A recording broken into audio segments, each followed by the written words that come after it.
Well, good evening, ladies and gentlemen. Welcome to a glorious evening for the Lakewood City Council study session agenda this Monday, July 8, 2024.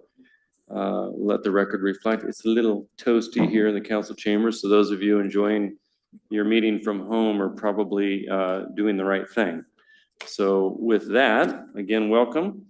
We have 4 items for discussion tonight. The first is a joint lodging tax advisory committee meeting. And I believe, Madam Clerk, we may have one or more of the members appearing by Zoom. And for this, we'll have our acting city manager, Ms. Kraus, and any lodging tax committee members present here for the overview from Ms. Kraus, and then any sort of brief discussion by council. Okay, good evening, Mayor, Deputy Mayor, and council members. Before you is the Joint Lodging Tax Advisory Committee meeting. This is held in July in advance of the 2025 lodging tax allocation process.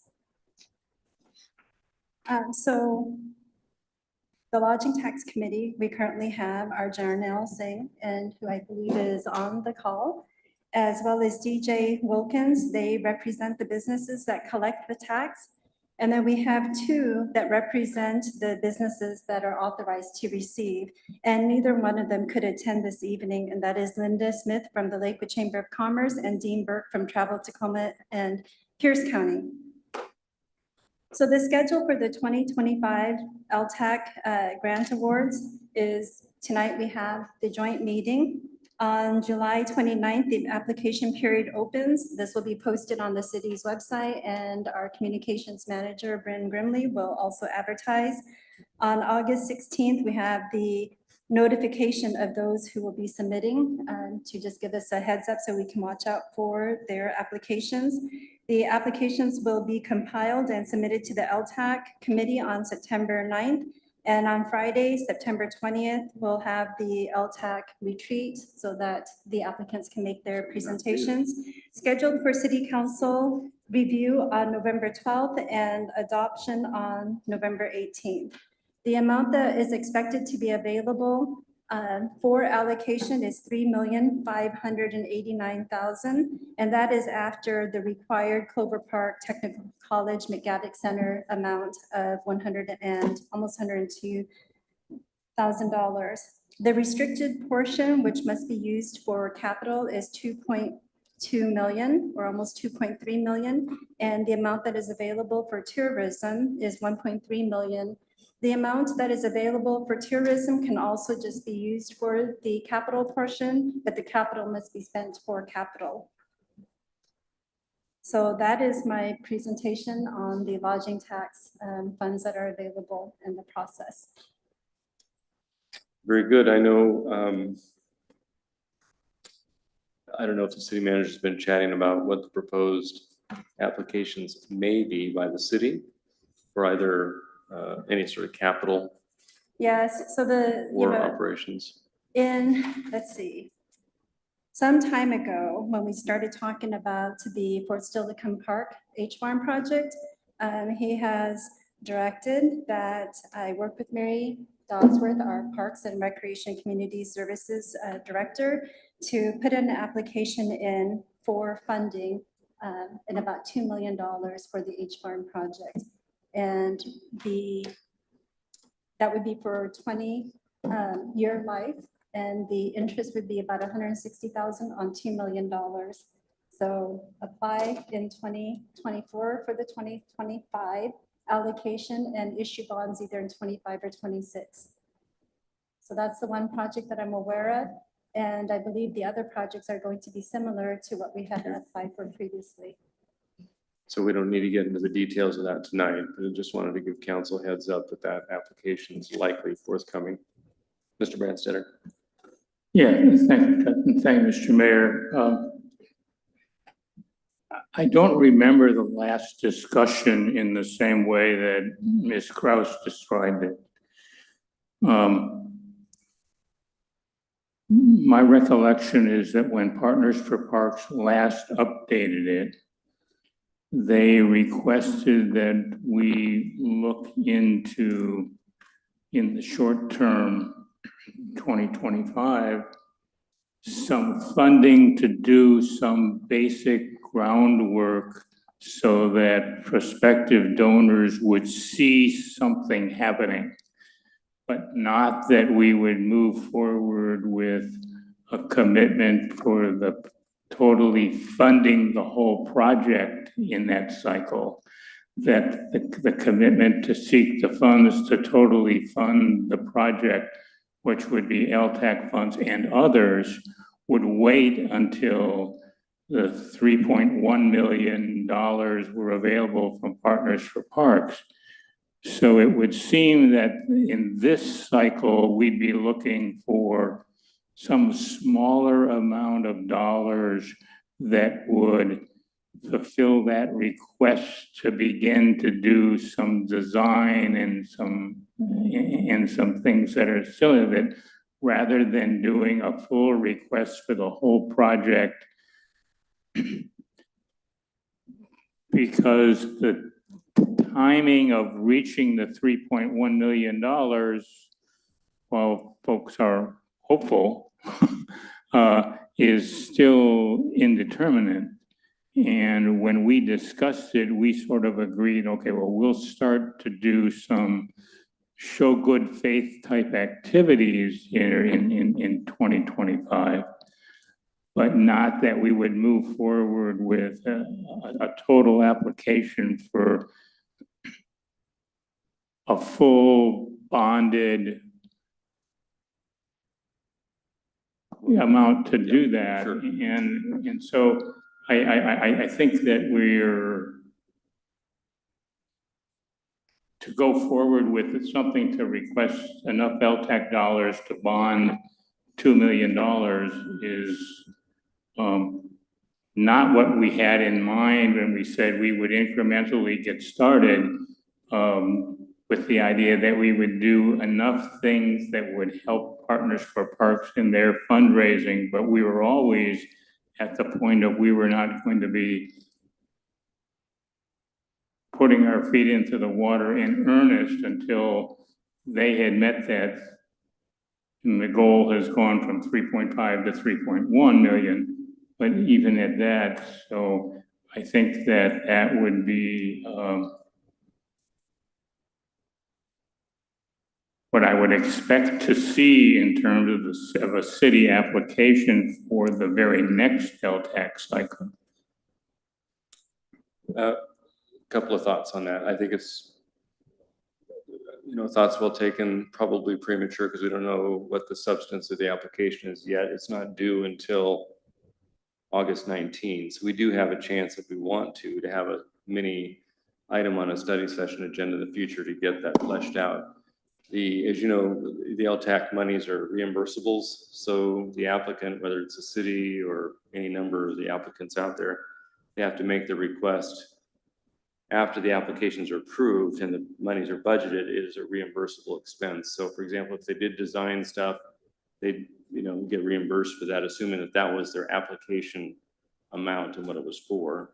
The 2 million, if that was what the manager was considering, would be only 50% of the anticipated $4 million contribution toward the barn project. And I don't know, as I sit here, whether the manager's thought is all of it would be LTAC down the road, or some of it gives us a chance to go in for some state funding, which I think we're going to try to do in the 2025 cycle on the capital side, maybe on a heritage grant as well.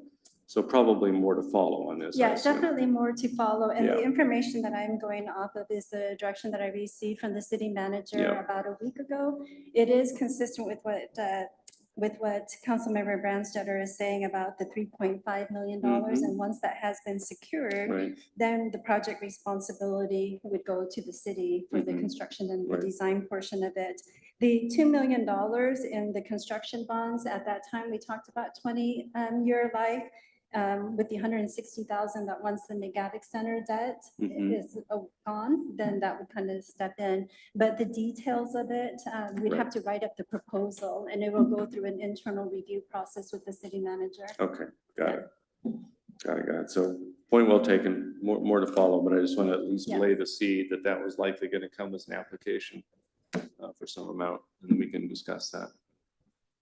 Okay, any other questions generally on the procedure, not on any particular application per se, but anything on the procedure and the schedule for the LTAC consideration for the 2025 grant awards? Anyone on that? Is one of our members present on Zoom that may want to say hi, or at least give them the opportunity? Mayor, Since we're there are having a no joint meeting. LTAC members Okay. online. Just want to give them an opportunity. Okay, unless there's anything further on this item, thank you, Ms. Kraus. We'll move to item 2, which is our Pierce County Library System update. So friends, please join us at the table here and introduce yourselves. Yeah, no, right up here. We've got spots for you. The only thing is you got to press the little microphone to speak, and I'll turn mine on to avoid any reverb echo. I believe, do you have a PowerPoint, Ms. Schumacher, you're helping with? Yeah, if I control, you can just click. Thank you. Welcome. Hi, good evening. Welcome. Welcome is appreciated. This is a familiar place. I've been before the city council a few times since I started in my position in 2022. Appreciate the opportunity to come and provide you with some information. Can you hear me okay? I'm visiting all of the annexed cities across Pierce County to share information about our annual report. So I would like to touch on a little bit of that information tonight, but of course, with our partnership and relationship with the city of Lakewood, we want to be able to provide you with an update on what's happening in Lakewood libraries. I have some guests with me this evening. Alicia Ryan is our Regional Services Manager, Liz Athy and Chris Spitzgatz. I always say it. Vistovsky, excuse me. I'm so sorry. I practiced it. I still got it wrong. Who work in the Tillicum Library and will be at our interim library and are working in the community right now delivering programs. And so we'll share a little bit about that this evening. So we'll get right into it. And many of you already know a little bit about the library system, but we are a junior taxing district in the state of Washington.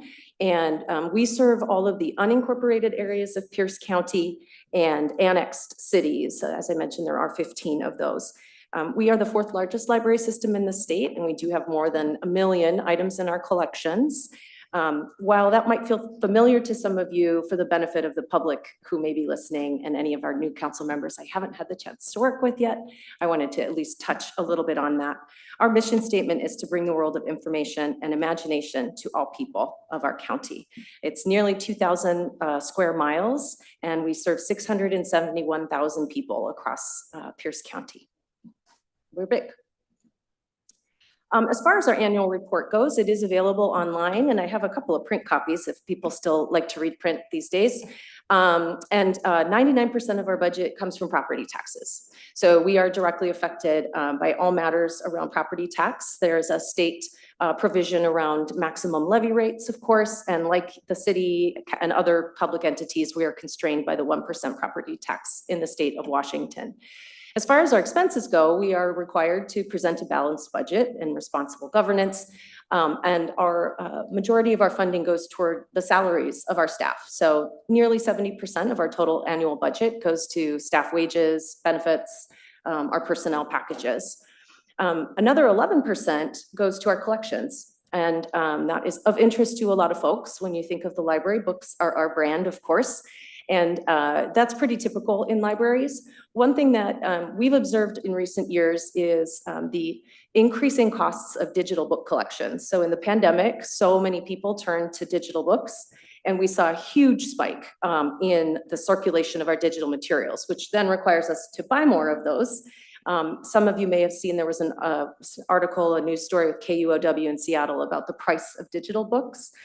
It is an issue libraries across the country are tackling. While you might buy an audiobook from Audible for $15, if the library buys that copy, it could be as much as $70. There's real instability in that market. Publishers have not had consistent pricing. Sometimes we have a license for a book for only 26 uses or 2 years. There's all sorts of complexities to it. So it has been a huge driver of our collections budget across the whole system to try to meet the demand with some extreme costs that are not. Yeah. Got a question on costs. I don't want to interrupt you though. Are you done on the expenditure side? So the question on the expenditure side, just because we've heard it a lot, is what of the general fund expenses can be or have been allocated to maintenance and operation of facilities? As I see services and transfers, are any of those components part of that? That's a M&O? great question. Yeah, this is not a very detailed, we do have the budget for the library Mhm. system that carries a little bit more of that on the website. I actually don't know the total percentage off the top of my head. I know that with, what I was gonna share, getting close here to, was the levy lid lift from 2018 was a promise to, provide some funding, in the lean years. And so as we enter 25, we're really taking a very hard look at every line in the budget, so that we can better allocate the right number for facilities, for IT, for maintenance and operations of the building. So right now, the M&O includes everything from like buying paper to repairing sprinkler lines, or replacing an HVAC would come out of our capital budget. So there's a few things in flux at the moment. And I would say historically, the priority has been with staffing and personnel. Sure. So I don't know the exact breakdowns beyond that.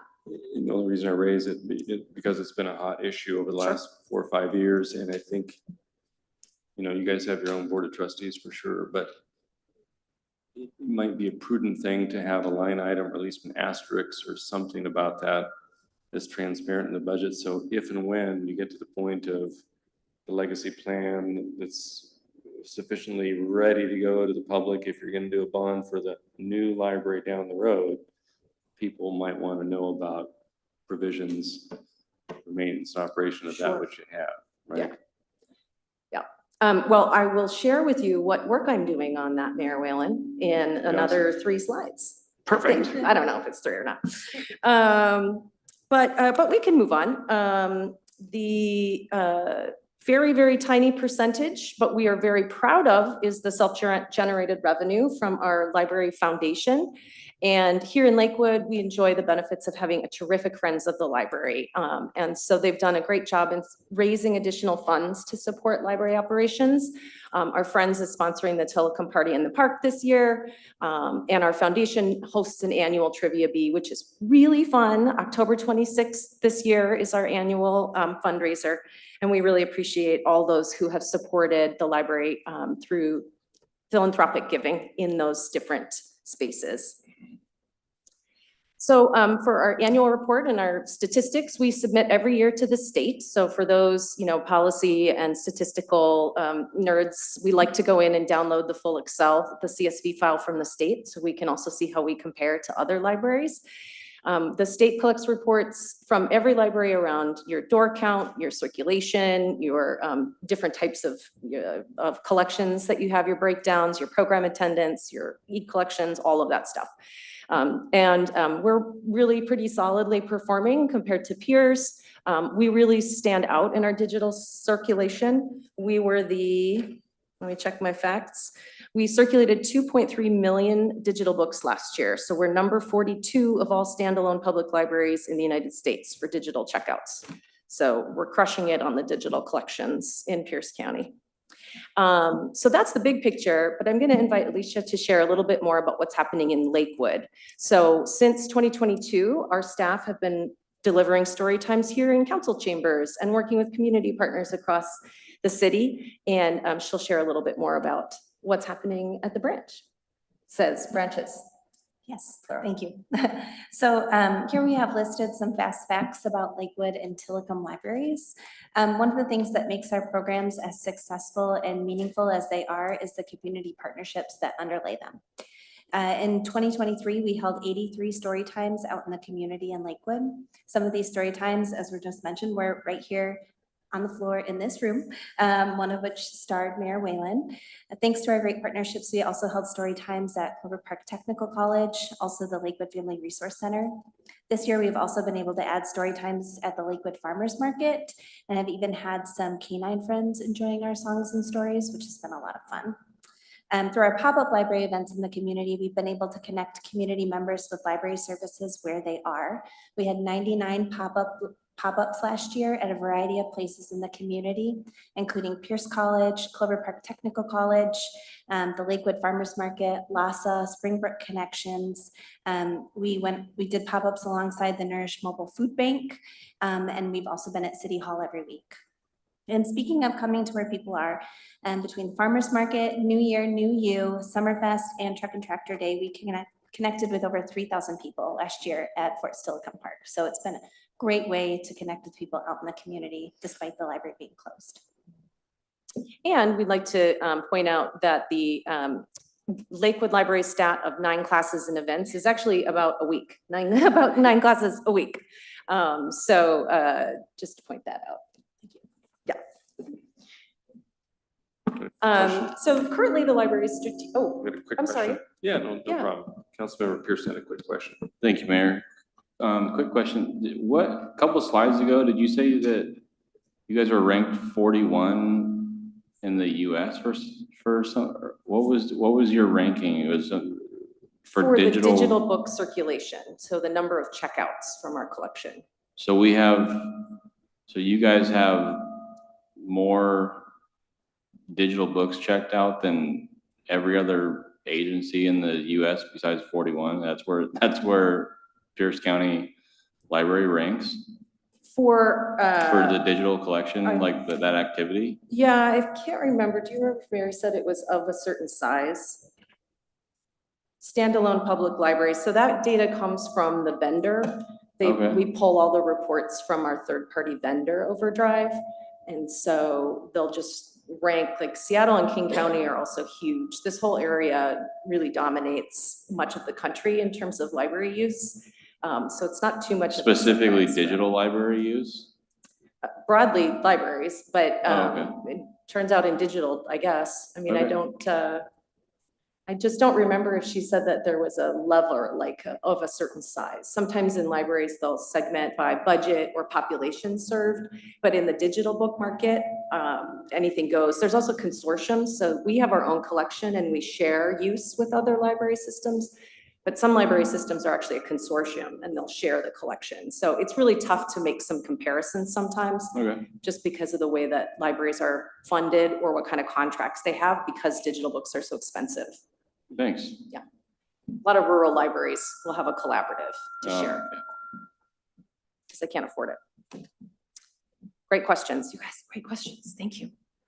So I'll be brief here. The strategic focus areas that we have been in place since, I want to say 2017, long before my time: learning, enjoyment, and community. What we've been doing in those spaces, particularly coming out of the pandemic, we've had more than 1/3 of the library staff are new in the last 2 years. And so we've really been focusing on partnerships. We've been really focusing on getting back to the basics. And we've been really focusing on community. And Alicia just mentioned a couple of those community partners that we have, and Lakewood has become kind of our shining star pilot. By force of, the expression of innovation comes from constraints. By the closure of our library, we've gotten creative about how to bring the library out into the community. And our partners with so many organizations in this community have now started to translate to other areas of the county where the library staff are able to look at the work that's happening in Tillicum and really start to model some of that elsewhere in Pierce County. Tacoma Pro Bono, we have here at City Hall with you all. We are working with them in Sumner and Eatonville and all kinds of places. So we're really proud of that. But what you really want to hear about, I'm sure, are our capital, our buildings. So in 2024, we are just finishing the first draft of the building condition assessment. So I had my director go out and do an RFP, PQ, I can't remember which one. And we hired consultants to do building condition assessments of all the library owned properties. We own and operate 13 of the 19 branches that we have. And so we're still compiling all of that data, but we've been able to pull out the most critical issues. Like if we don't replace the HVAC at such and such a branch, we will be in trouble next year. That's going to help us with our short-term budgeting. And then phase 2 of that, we just are working on contracts right now with another consultant who will take the next phase, which is to look at all of our facilities on the inside and not just the HVAC systems, but also What is the look and feel? How is the design of the space? Is it modern? As well as our leased spaces, such as in Milton Edgewood, where we're in a retail storefront. Then that second phase 2 will be the new long-range plan. And we're going to call it a comprehensive capital plan, because we're also going to want to take a look at vehicles. We serve a very rural community as well. We need to look at our fleet, and we need to look at energy codes and climate impacts, and we need to look at all sorts of different things. The growth the county has had, and most of the buildings were built in the late 80s, early 90s. So over the next year, we'll take phase 2 of our long-range planning. The timing is great in Lakewood, as this is where I can give you the little update. We are in the stage with the existing building on Wild Air. The hazmat team, the contractors have been removing all of the hazardous materials. There's asbestos, there's lead, there's all kinds of stuff in that building. So we turned over the handling of the property to the contractors to move through a demolition that will take many months. We are so grateful to John and Mary and the team at the city here for the work around preserving the Tensler log, as it's so affectionately called. And we're really, really excited to see that trail. And John's been keeping me updated on the partnership with the Nisqually tribe. It's so exciting. And we're so happy that we were able to keep that here in Lakewood. So over the next few months, the next steps will be to continue to take that building down. The contractors are in there regularly.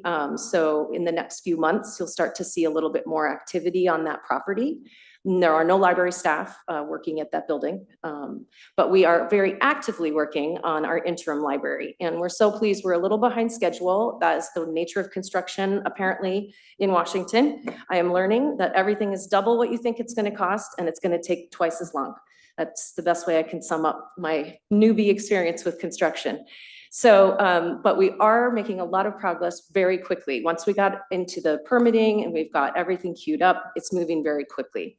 The next steps for us, I'm sure you've seen, we've got landscaping coming in, and then we want to try to work with the city. We've got some issues around the heat and planting some things, but we're hopeful that you guys have been great to work with, that we can figure something out so that we can keep the doors moving toward the doors opening and not hold it up on some of those things. But once we get the occupancy, our staff are going to move in and start unpacking boxes of books and put them on shelves and plug in the computers and start to get ready to deliver programs. So we don't have a hard date yet. I've also learned to not throw dates out there until we actually have keys and are in a space. But it is really exciting, and we're going to have a full program room. We'll be able to do story times, work with the kids in the after-school programs, and we're really looking forward to getting those doors open. So as I mentioned, we'll be doing long-range capital planning for the whole system, but you're probably aware we're also doing a building project in Sumner. So I'm getting my chops.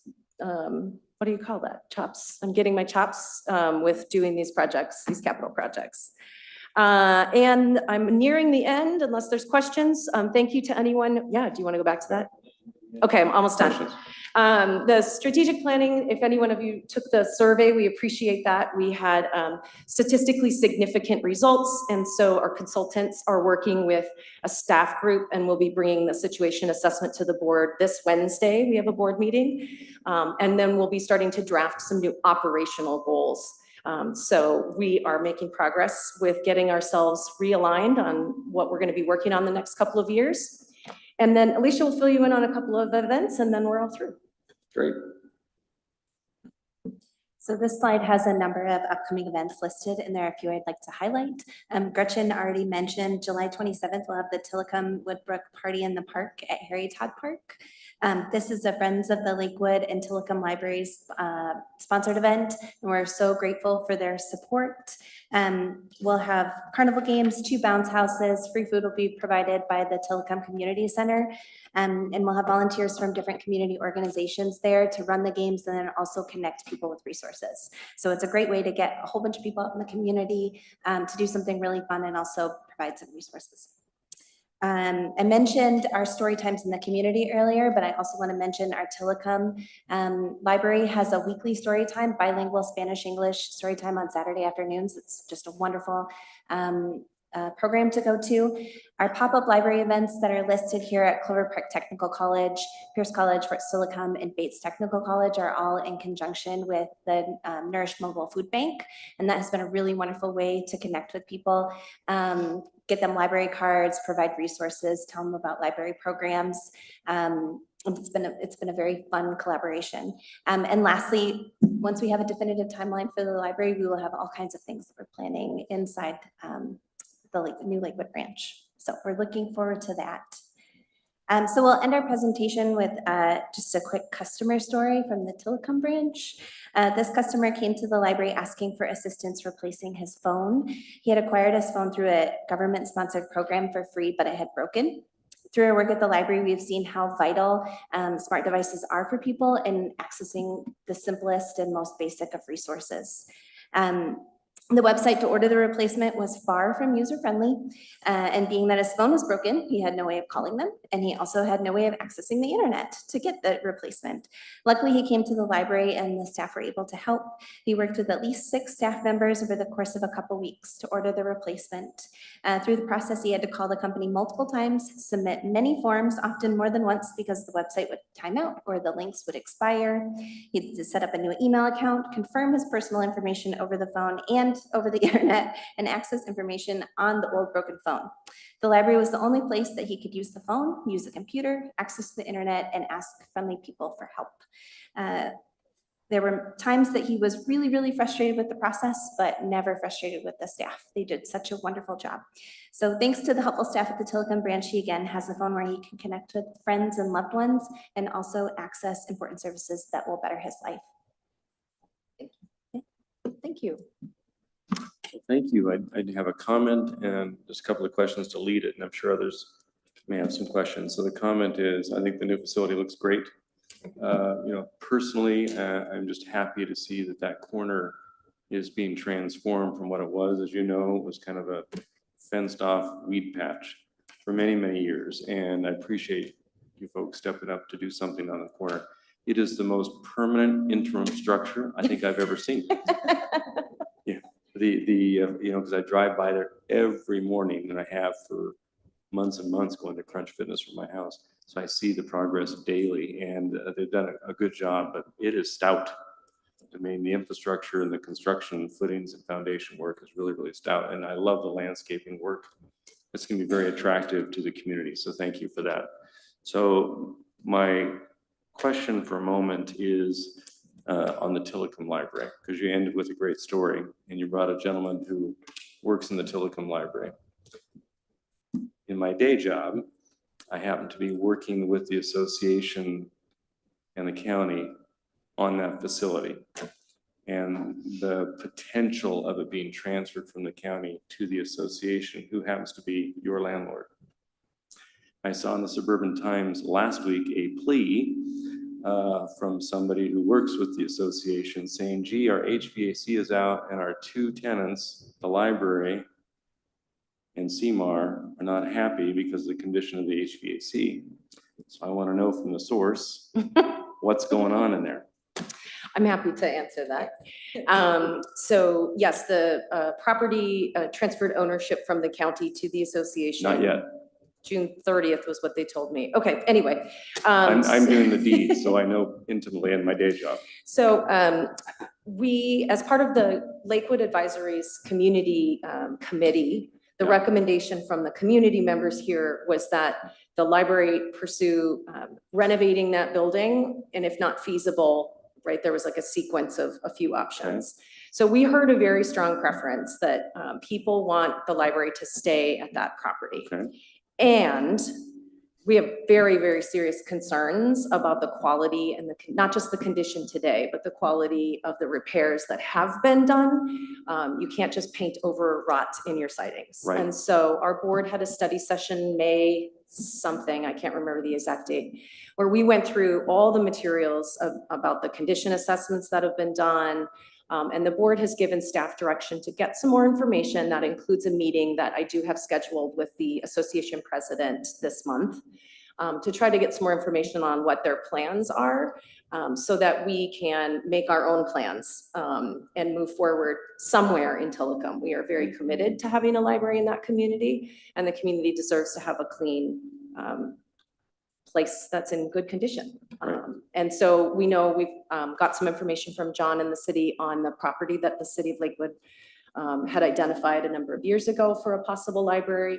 If I may touch on your other comment as well, some of the thinking around the interim library is that modulars are assets that can be moved. We also know how long some of these building projects can take. And so we feel really confident that we'll have a strong library presence downtown, and it's been a great learning experience for us to see if we need to do something else like that. If there's not a retail space available to lease, if the association is unable to bring the building up to current standards. And so a lot of conversations are being had at the moment. At least we have some dirt land banked potentially for that. I'm sorry, say At again? least the city has some dirt land banked Yes, for that potential. On Yeah. Union. Mhm. Yep, so I'm spending a good amount of time kind of pulling all that information, and we'll bring that back to the board. I did tell them probably a few months, because there's a lot of folks to talk to and a lot of information to get together. I hope that helps. It does. I may give you a call on my day job on the status and condition of the building a little bit. Okay. So, the other question I had, and then I'll open it up, is just again, social media, Suburban Times are asking about the maintenance of the Tinsler lot pending the demo. Since it has been turned over to the contractor, is that something that you can kick the tire on and say, hey? Yep. It's one thing to have the fence up, it's another to make it look less like a weed patch. Yes, we would always welcome people to contact us directly. Just But did. we did, yep. So this morning, we contacted some folks and we've got some balls moving to address the signs. You know, there were a lot of things that just other folks were focusing on other things at the moment. So it gives Right. us a chance to come back and take a look at what needs to be done. Yeah, good. Yeah. Okay. Thank you. Mhm. Mr. Boki, and then anyone else on this side? Mr. Branson. Thank you, Mr. Mayor. Thank you, Mr. Mayor. Just a question. So the committee you had said stay in the building in Tillicum. And then I think the preference was also to stay on this lot where the Tinsler Library is. But given that it's got oak trees on it, given that it's really not that big of a lot, and given that you're probably, to stay compliant with the ADA, you're gonna have to be almost on almost everything on one floor. Is it really large enough in your mind, or is that what your capital planning is gonna tell you? Yes and yes. So we did have architects do a site test fit that showed that we could have up to 20,000 square feet. I say up to because parking and Gary oak trees and all kinds of things. We have not done any designing.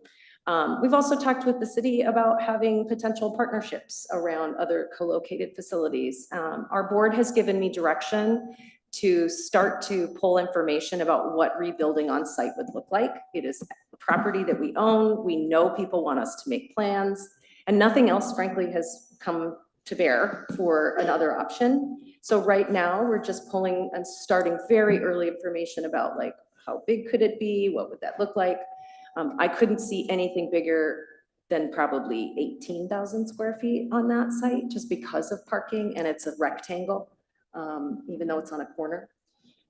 So it's just shy of 2 acres, 1.67 acres. So it's a good size lot for a great size branch. But it would not, today, I can't imagine the city would approve a 35,000 square foot building on that acreage. Is that what's there now? It was 34,005 something. But that's the basement and all That was the that. basement. Yep. Okay. Well, the co-use thing was something we kicked around Mhm. quite some time ago. I Yeah. mean, when we first heard, it'd probably be a 10-year-old idea of locating the senior center next to it, and it was a way to share Yep. costs, right? Not because it would really be a community center, we call it. It would be available to seniors during the day, but then it would be available for other activities. I mean, I had an idea in my mind of what I thought would be a good idea.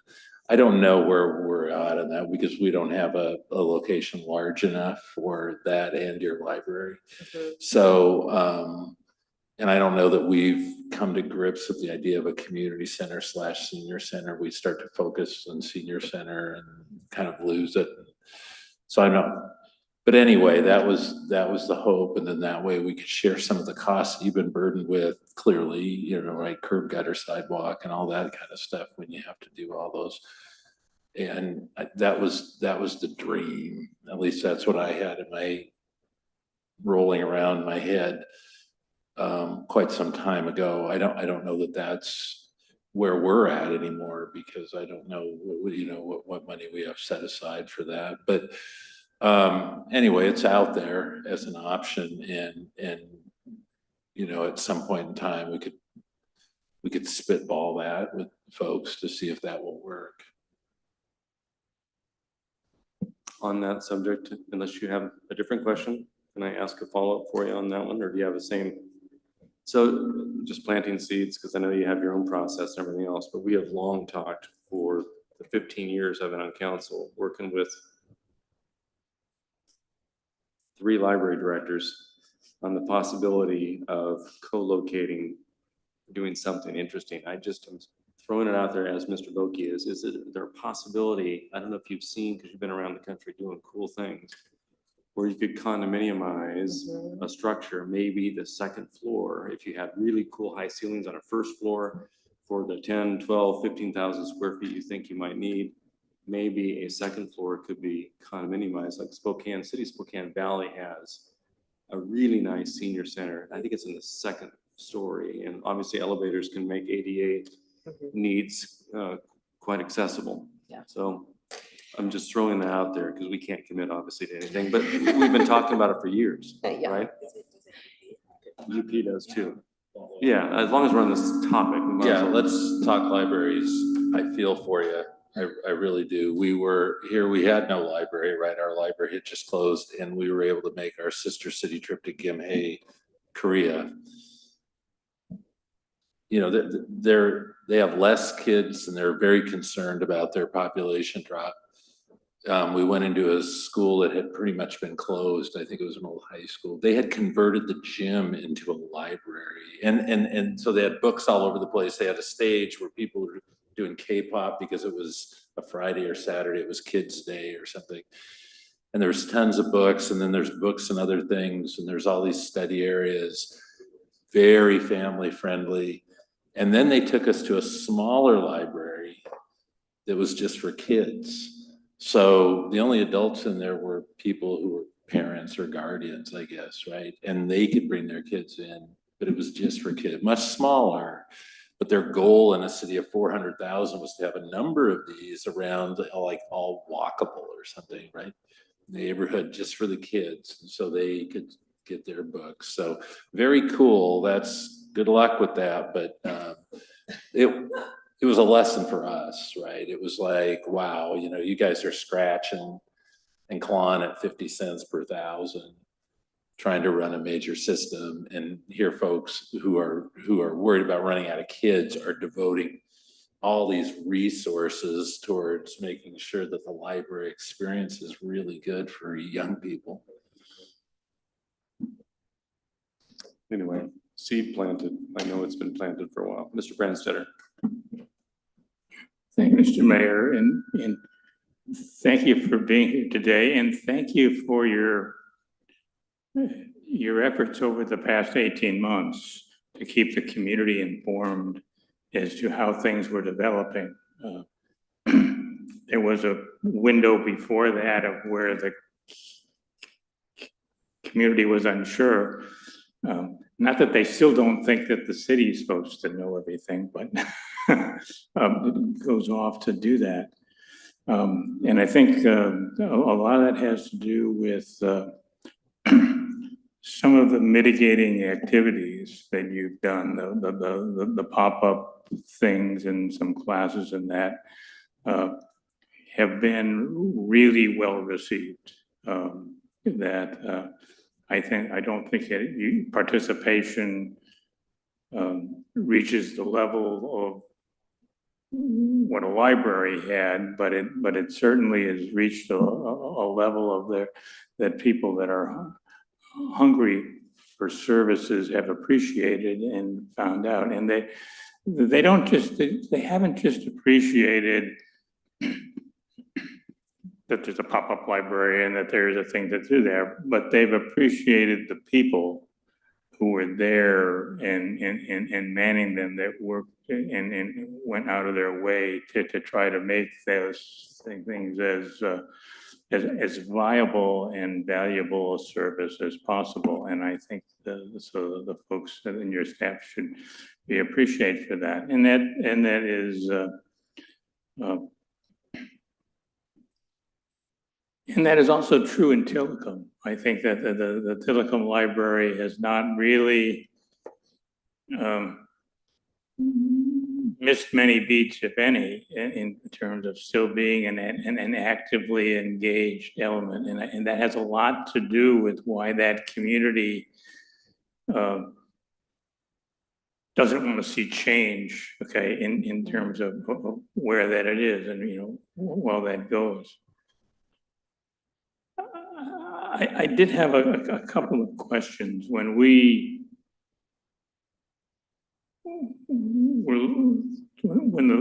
Main Lakewood Library closed and we did some studying to do that, there were some in the community that were urging us that perhaps the city should take over the responsibility for library services in the city.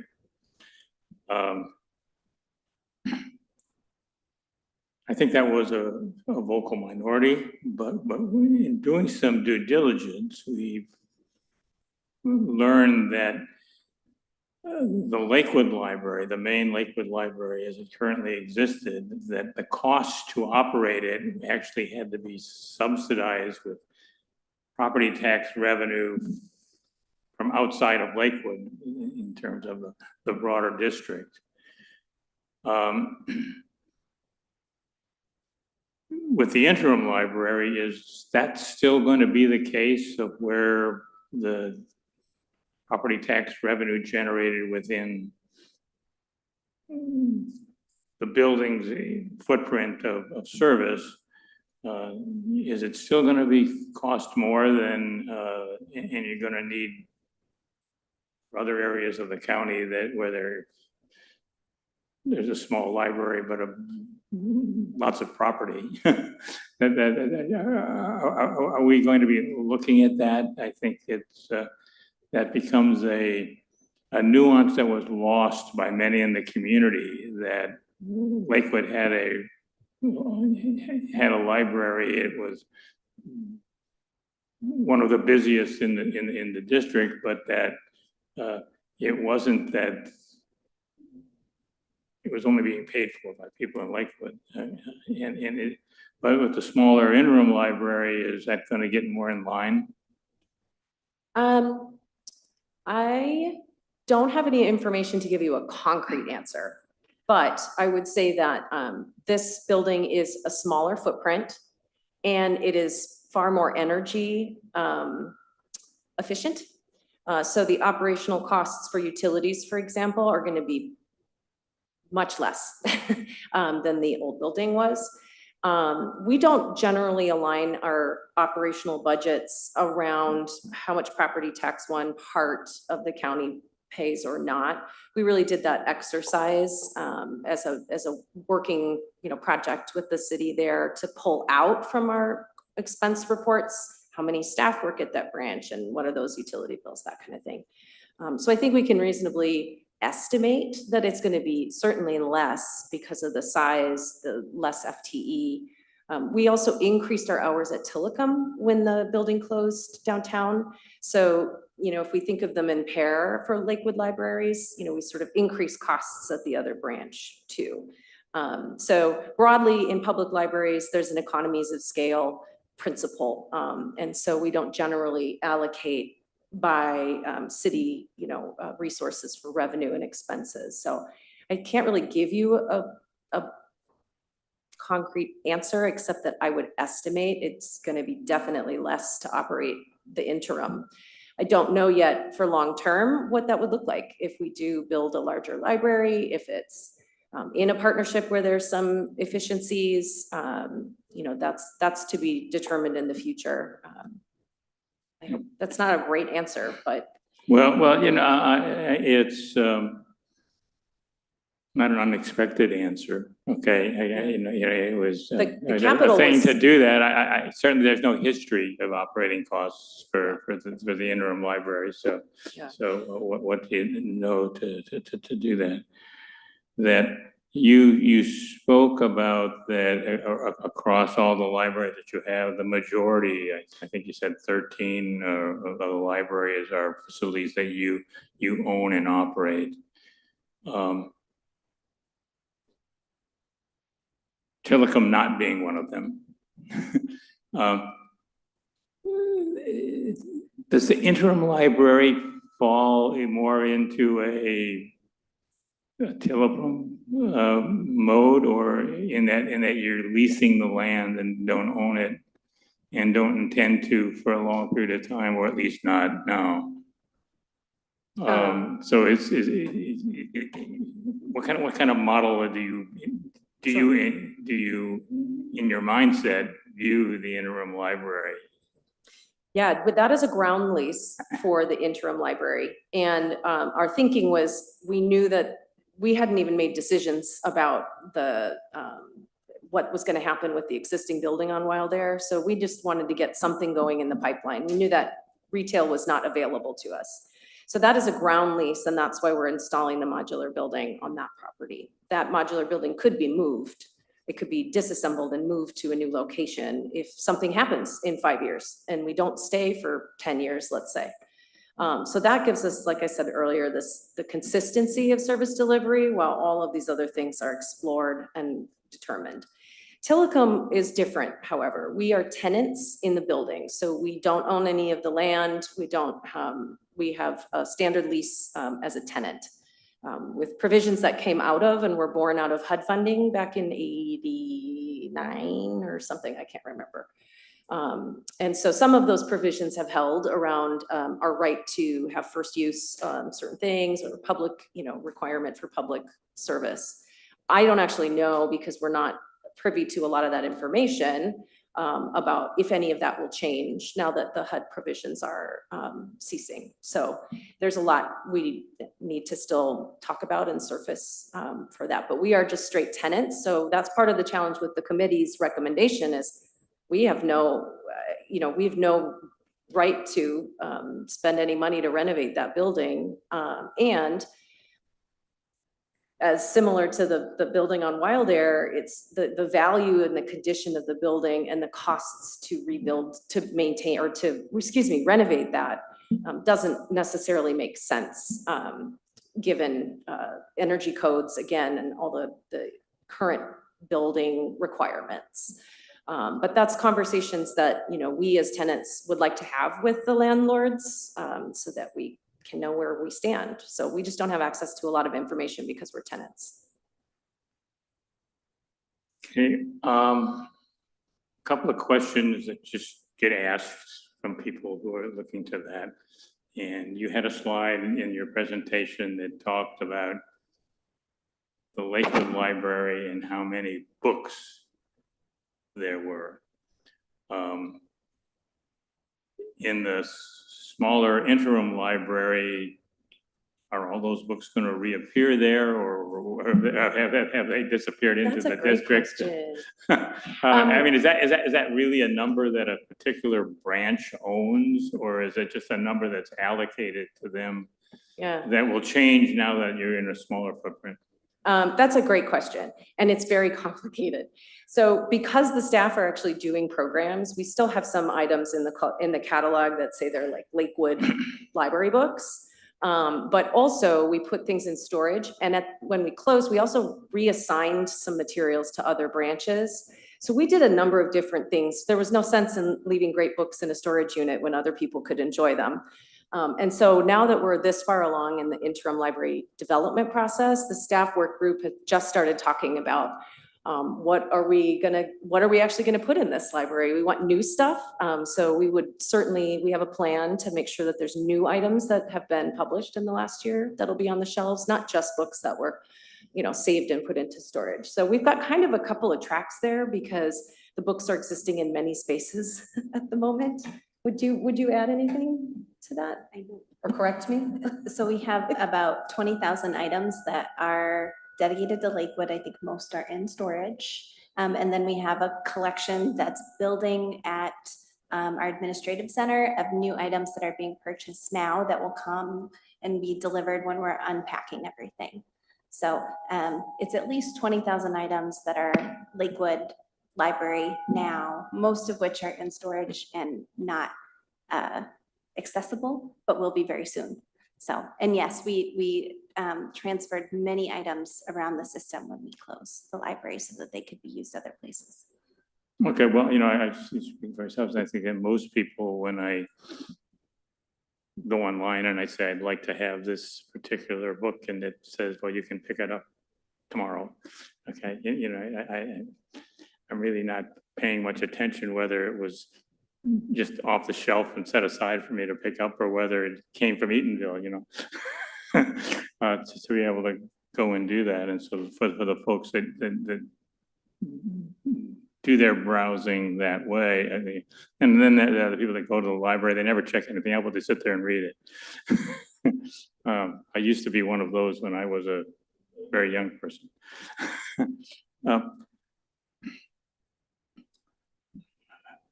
I guess I just want to address one other issue, and it's not one that I'm looking for an answer on, but it's one that I think that the community would want me to bring to your attention because it relates to the circumstances at the library before your tenure. And there was a feeling by many in the community that the library had become a less safe place to be. There were people who no longer were going to allow their kids to go there. There were people who were apprehensive about the interactions they were going to have with folks that were there. And one of the things that they found is that they felt that some of the problems could have been fixed with library policy that would have set some standards for people who are in the library with respect to hygiene, with respect to the kinds of activities that could go on in restrooms and things that went on over there. And that the impression was that at the district level, policy didn't really allow local staff to do much enforcement or articulation of rules, and maybe that they weren't there because it was there and it was not necessarily it's not necessarily looked at it. This was an exclusive problem at Lakewood, but it was troubling when older adults didn't want to go there by themselves, or parents didn't want to let their children go there by themselves to be able to go and do that.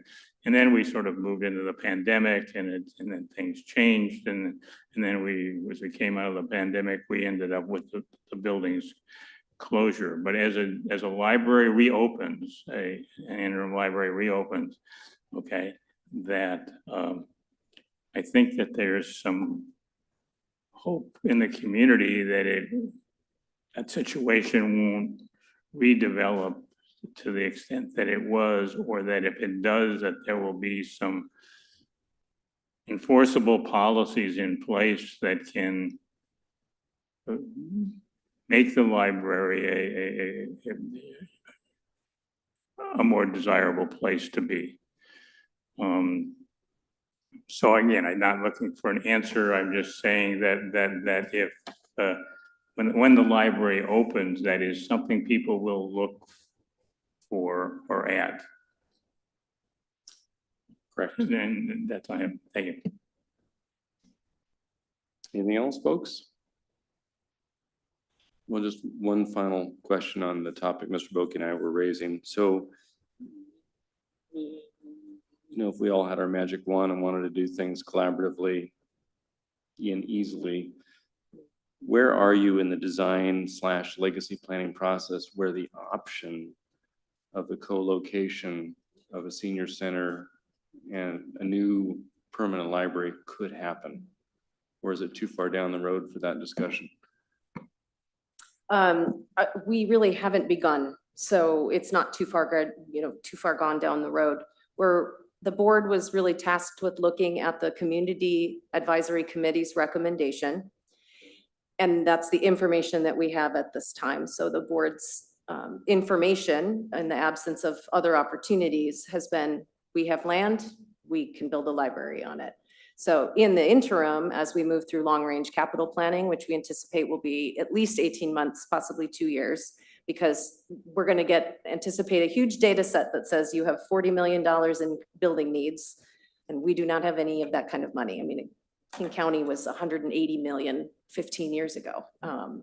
So we have yet to figure out how to prioritize, and we'll look for every opportunity. We've been researching a lot around federal funding. We're researching, housing partners. That's very common now. You were touching on the multi-story is not just for civic use. I've seen a lot of collaborative libraries built with many different partners, from like Absolutely. children's theaters to, community centers to city halls and all kinds of stuff. But also on the private sector, you see a lot of housing and libraries in more urban areas. So, for the next 2 years, if people have property and money, give them my card. But right now, the board's, our opportunities in front of us are to pursue rebuilding, and that also will go into the next 2 years of It's planning. certainly in line with what we're chatting about. And Yeah. as long as it's a topic that can still be had, it seems to me that it's a topic worth discussing, because when you talk about a win-win for the taxpayers, you get more bang for your buck and you get more sex appeal going out to the voters for a bond. Right. And we're just not in a position to lead on, a We get it. project Yep. that We is get it. broader than the library. So Absolutely. All right. Well, thank you again for coming. thank you for taking And- so much time with Yeah, us no, it's and important your to us. wonderful, thoughtful questions. I really, really appreciate my partnership and communication with John and his team, and appreciate your time and Mhm. letting us come and share and connect again. Very good. Well, thanks again. We look forward to the We'll opening. let you That looks know when we beautiful. have a date. Yeah, it looks great. Thank you.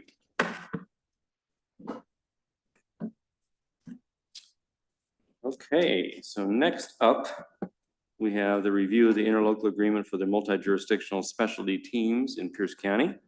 And we're pleased tonight to have our police chief, Patrick Smith, along with our city attorney, Heidi Wachter, to give us an overview of the memo that's in our packet at page 20.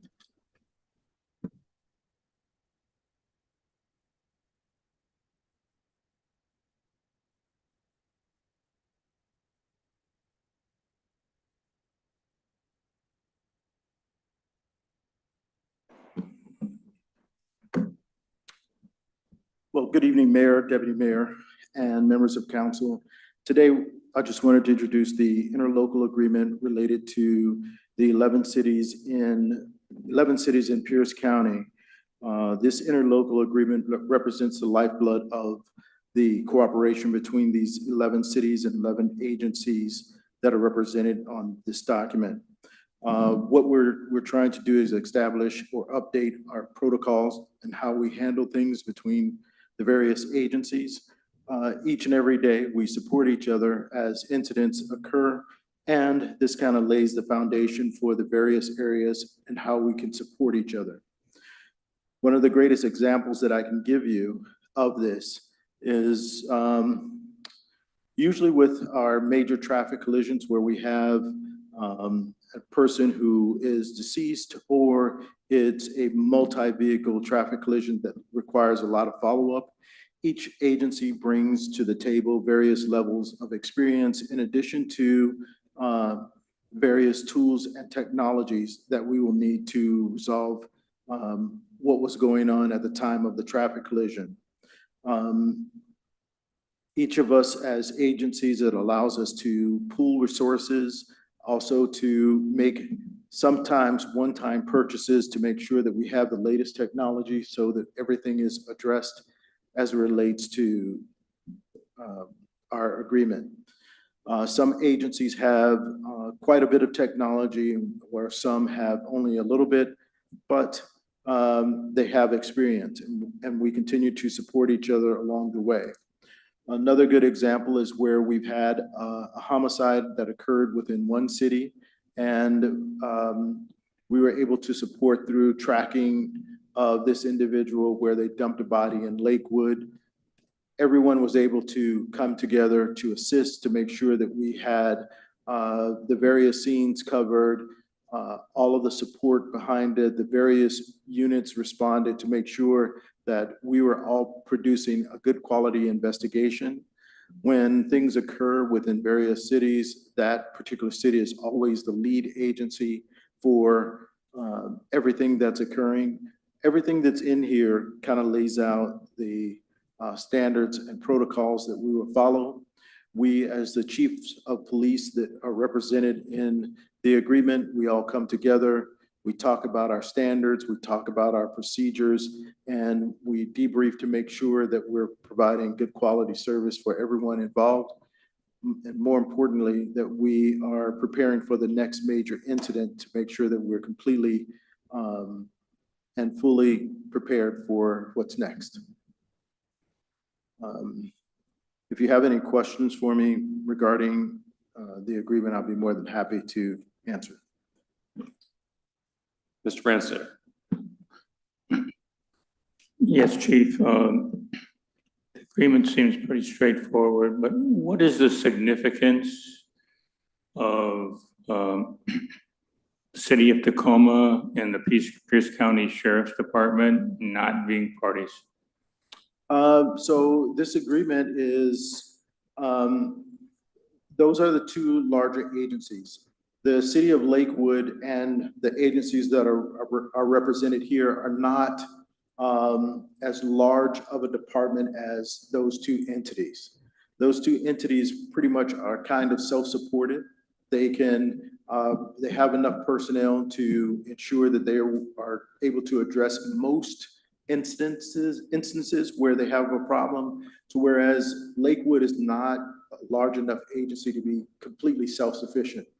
Therefore, we bring together all of these agencies where we create our own cooperative, more or less, to make sure that we have all of the same tools, supplies, experience, and everything related to get the same job done. So on the other side of the thing, the agreement that this is replacing had some additional smaller cities. Mm-hmm. And so are they not included because they didn't want to be, because they don't really have any shareable resources? And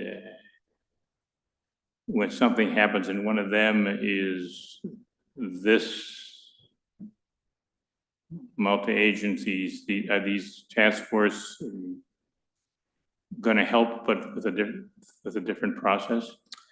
So I would say the answer to that is E, all of the above. Each individual agency represented here work more or less as a cooperative. Those on the outside of that either receive support from the Sheriff's Department, an agency represented here, or Tacoma. The ones that are in the cooperative, we all bring a certain level of experience, equipment, et cetera. And we're just trying to show the cohesiveness of this group in order to work together to make sure that we have everything represented for the citizens within Pierce County in these areas. And then just looking at our neighbors, University Place is not a party because they're actually in a contractual relationship with the Sheriff's Department? Yes. All right, thank you. Mr. Boki. Thank you, Mr. Mayor. Chief, thank you. Thank you for bringing this to us, because as we found out in the past, sometimes the ILAs that we were subject to weren't brought before the council. So I appreciate that you've brought this here. A couple of questions.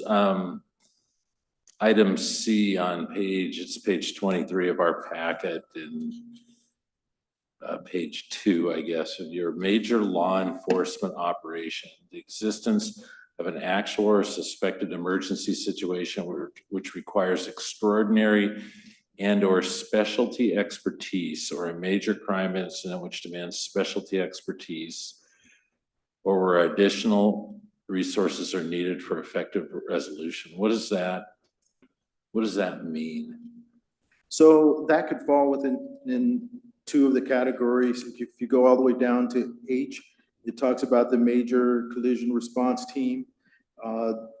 That requires a level of expertise, a level of training, also a level of experience. And so what is meant by this, you're bringing your special experience and extraordinary equipment to a major crime scene. So you have a major traffic collision where someone is now deceased. You have several vehicles involved. You bring that, the ability to remove the black box from the vehicle. You're able to read the speed, direction, travel, et cetera, and all of the information from those vehicles. And then there are certain vehicles like I want to say it's the Hyundai that has a completely different black box than others. And so now you have to have additional equipment to make sure that you're able to retrieve it from those type of vehicles as well. Does any of this involve our tactical team? No, none of this involves our tactical team. The only team that's truly involved talks about the civil disturbance team, which is G. We contribute I would say about 15 people to that team, so that everyone can come together with all of the equipment to address the needs of the community. There have been times to where, as if like one that we did not participate in as they were preparing was after the trials in Tacoma, because they were not a part of our cooperative and they did not provide any indemnification for us. So therefore, we opted not to respond at that time. In the case of the civil disturbance team, whose call is it ultimately that they go out beyond the borders of the city? Is it you or the city manager? Who's responsible? Who's responsible for what now? For the civil disturbance team going beyond the borders of the city. So basically for us, the city manager and myself both discuss the circumstances related, how we will engage, things of that nature. But once we have boots on the ground, then I would be responsible. However, in accordance to our agreement, whatever area that we are responding to, then they are ultimately responsible for the overall outcome of that event. Okay, thank you. I have a couple of questions just to noodle over my interpretation of some of the liability provisions, and these may be best addressed to Ms. Wachter. So I'm taking a look at the interplay between paragraphs 14 and 17. So we've got liability, or excuse me, paragraph 13 and 17. You've got liability sharing in paragraph 13. It's on an equal share basis, and that tracks with the 1/12 judgment allocation down below.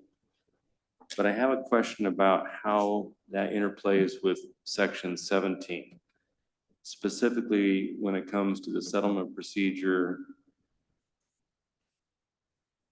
in the third paragraph, where it says the cities, it has all this stuff, you can't enter into the settlement.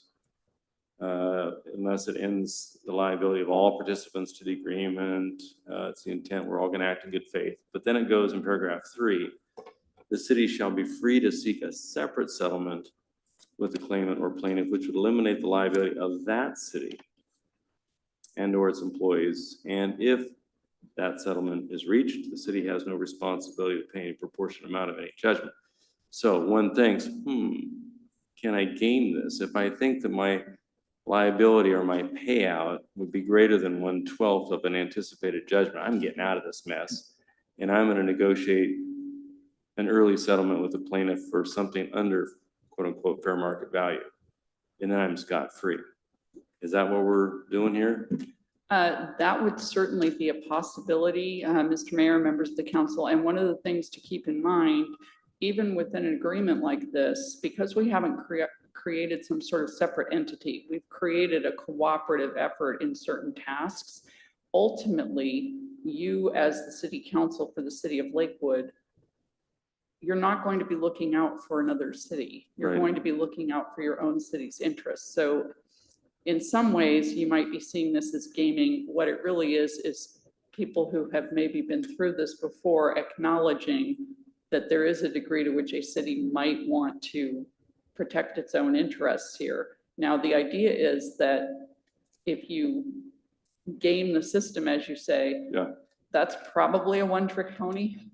Right, I'm And just then you're- thinking, Yeah, and I wanted to, because if you're not a named defendant right, in the litigation, but you're bound potentially to, we're all in this together, to share 1/12, you might say, to hell with that, I'm gonna pay a flat 10 grand, get out of this pony and be done. and then potentially not be part of the group anymore, because remember, there's a governing body, and as the Right. chief touched on, one of the things that we get out of this, for example, with accident reconstruction, do not press my knowledge of what any of these things are called, but Puyallup is an example of a city that has a bunch of the big tools. Okay, I don't know what all they are, but they help you figure out exactly what went on at the accident. For each of us separate cities to invest in that would be Right. I a get lot that. of money. Yeah. So let's say that you did, like you say, game the system, and then we're no longer part of the cooperative. Well, we saved some money on getting out of the case, On lawsuit but then one, we're on our right. own for getting the materials. Right, no, that's a good point. So, I mean. It is a good faith and fair dealing sort of thing. And, Yeah. going to some of Councilmember Boki's questions, those harken back to a time when we were trusting, and there's reasons that Lakewood does not feel as trusting anymore. But for that reason, the kinds of things that are detailed in this particular agreement, accident reconstruction and major crime investigation, those don't have the same peril associated with them that the SWAT call out would, for example.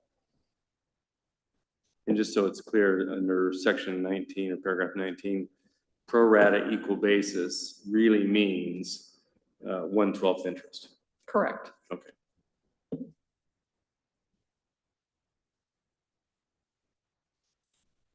Those were my questions, just to kind of make sure that was out there.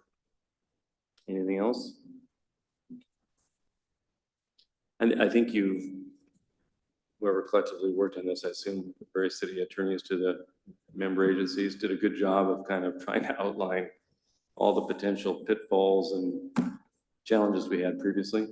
There was a good amount of that, and as you can imagine, with this many cities, we may not have anyone's idea of a perfect agreement, but we have everyone's idea of an acceptable agreement. And to Councilmember Brandstetter's question about the smaller cities, some of these cities are so small that, we'd probably take care of them if they got into some kind of a pickle. Some of them have very few officers even, so it's not realistic to ask them to pay part of some of the kinds of things that we're doing here. Well, one wonders if they can even pay 1/12 of whatever judgment happens down the road. I mean, to Exactly. be honest. And that's one of the areas where this reflects a reality that the earlier agreement that included all of the cities, just that wasn't really realistic for some of the smaller Right. ones. Okay, well, at least they all have to have insurance coverage now, right? That should help. If that's the case. Any questions, Deputy Mayor? I would just the attorney answered my question basically because I was concerned about what we had experienced in the past. But this doesn't relate to that, point. So thank you. Anything else? Anything else? So I take it this will come back to us for action at one of the next meetings for a That is- resolution. That is correct, and we will put it on the consent agenda unless there's a strong will to the contrary. I don't see any strong need for that. So consent agenda it is. Thank you both for your work on this. All right, thank you, sir. Thank you, guys. Very good. Okay, and the next item is going to be to review the ordinance regarding camping in the city. And for this, we're going to stand outside in the heat. Just kidding. Ms. Wachter. Good evening, Mayor Whalen and members of the council. I think there was a lot of anticipation for what the United States Supreme Court was going to do with the Grants Pass case. And one of the questions I got early on was about whether or not this also addressed Martin v. Boise. Martin v. Boise and Grants Pass have a lot in common, and the court did touch on both of those things. I will tell you that the Supreme Court in this case answered one question and one question only, and that is whether or not to put it in basic terms and in quotes, criminalizing homelessness can establish cruel and unusual punishment under the Eighth Amendment to the Constitution. And the majority of the court specifically said, until you get to a punishment phase in a case, you cannot get to cruel and unusual punishment. They felt like that was a big leap to be taken.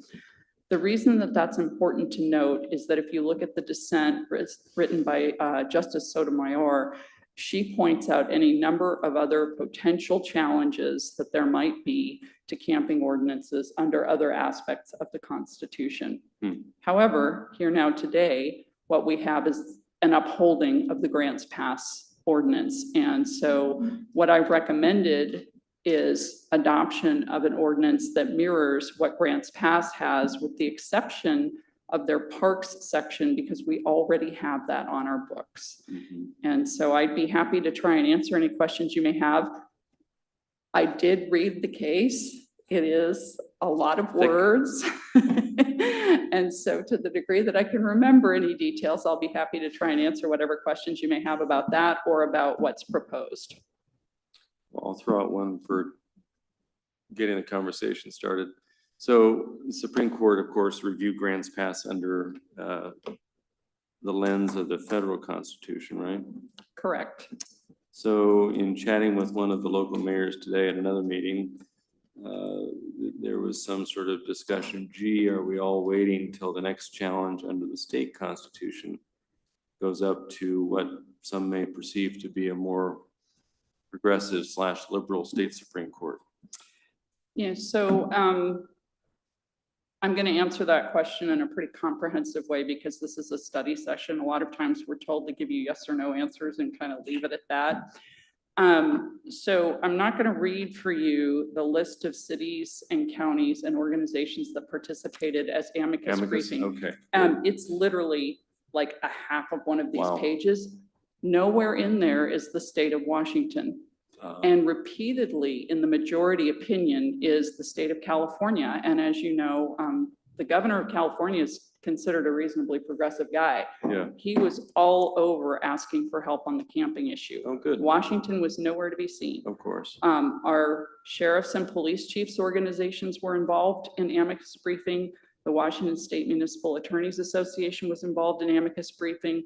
There was plenty of representation from other corners of Washington, but nothing from Washington State. And in Sotomayor's dissent, that's another thing that she alludes to, is that these other levels of government aren't prohibited from making their own moves. My recommendation, depending on how you choose to address the perceived issue in your community, would be to act while you're legal to act and let the chips fall where they may. Yep. We can cross other bridges when we get to them, but I feel that right now you have legal license with the language that Grants Pass used. And I think we have an opportunity to demonstrate what can be done if we have a full toolbox. You may notice in some of the briefing or the memo that I gave you, Lakewood has tried lots and lots of tools, and those tools have worked for portions of our population. We've invested in temporary housing. We've invested in social services. 1% of your general fund goes to social services. The one place that's left is this limited audience. And I didn't mean to be disparaging of any particular audience, but something that is just glaring to me is that when we had people camping in front of the building and defecating in front of the building, we put a place to go to the bathroom in the back of the parking lot. And even with that, people continue to defecate in front of the building. With that kind of a population, we need all the tools in the toolbox. Right. And so I would encourage using every tool at your disposal as a demonstration of what can change if we're allowed to use those tools. Now, I will tell you, there's definitely a difference of opinion between the majority and the dissent in this case. The Mhm. dissent really believes that we have all the tools we need. Their answer would be if somebody's defecating in public, you arrest them for that. And we don't always catch them in the act, and we're not going to have police patrolling for that particular behavior. Mm. So it is a policy question. There's not necessarily a right answer, but what I would tell you is that this case does give you some room to use a tool. Thank you. Questions? Deputy Mayor? Thank you, Mr. Mayor. I'm just curious, could we put signs up in these areas that indicate that, so that they know they're not allowed to be there? Deputy Mayor Moss and members of the council, I will tell you that I spoke with Pete Johnson, Captain Pete Johnson of our police department, and he's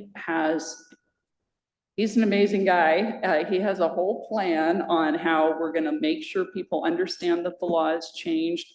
He's not interested in just locking people up. He's interested in something that gives his request for people to move along a little more heft, and that you don't go down that road until you really have to. And the way that this is worded would be that you warn somebody and then you tell them that they can't come back, and you can put signs up and all that sort of thing so that there's no question but that they knew.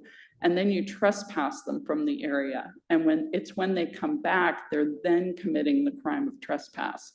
So as you can see from that process, it's not a situation where we go through the city just scooping everyone up. That's not at all the plan. Thank you. And I'll support this action. Any other questions? Mr. Branstetter, then. Councilmember Bell. Yeah, the proposed ordinance standing on its own makes some sense. It addresses some needs that the community has wanted us to, particularly the provision about expanding where things, sleeping is prohibited to entrances and things of businesses that are abut a sidewalk, which has been a complaint that we have had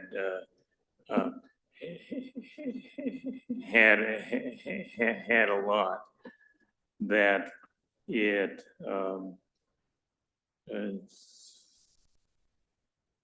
what I was trying to read into this is, what is the process to move a person along if they're doing one of these things? In the previous, back in 2020, when we did, when we did an ordinance, we had a thing of where you talk with them, you ask them to move, you offer them some services, and then you could ultimately take them into custody to do this. This seems to have, because it addresses camping, no immediate move along provision. It talks about if there's a campsite there, well, we can post it and say in 24 hours, we can come back and do that. And that sort of makes it in conflict with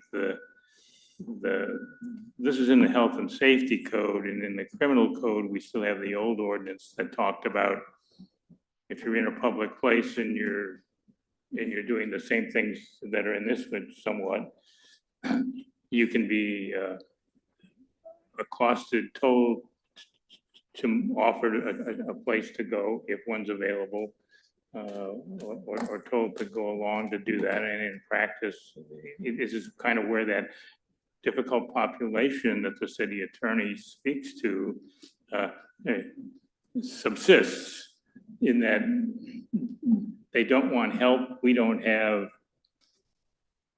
on most times, a place to send them. And so it becomes, and so it becomes going on. So I'm trying to see what will be different with this ordinance, in that it seems like we still got to leave them where they are, but we can. I'm envisioning in front of the city hall. How do we post that this is a campsite that's going to be removed if it's a different people there tomorrow? Councilmember Brandstetter, this ordinance actually indicates that the person cannot sleep anywhere on the public property. They can't stay there, and we have a definition of camping that would allow that. The previous ordinance required constructing a structure in order to block the sidewalk. This one is slightly different than that, and in fact, in Grants Pass, one of the things that was in controversy was the fact that if someone used a blanket or a piece of cardboard, that was considered sufficient to be meeting their definition of camping. And so basically we've lowered that bar with this. Now, in terms of how the contact would look, I think one of the things that my understanding is that they're going to be doing is, if someone is out there, for example, we'll say in front of City Hall, they will go say, you can't just be here with all of the stuff. You had touched on the removal of the stuff.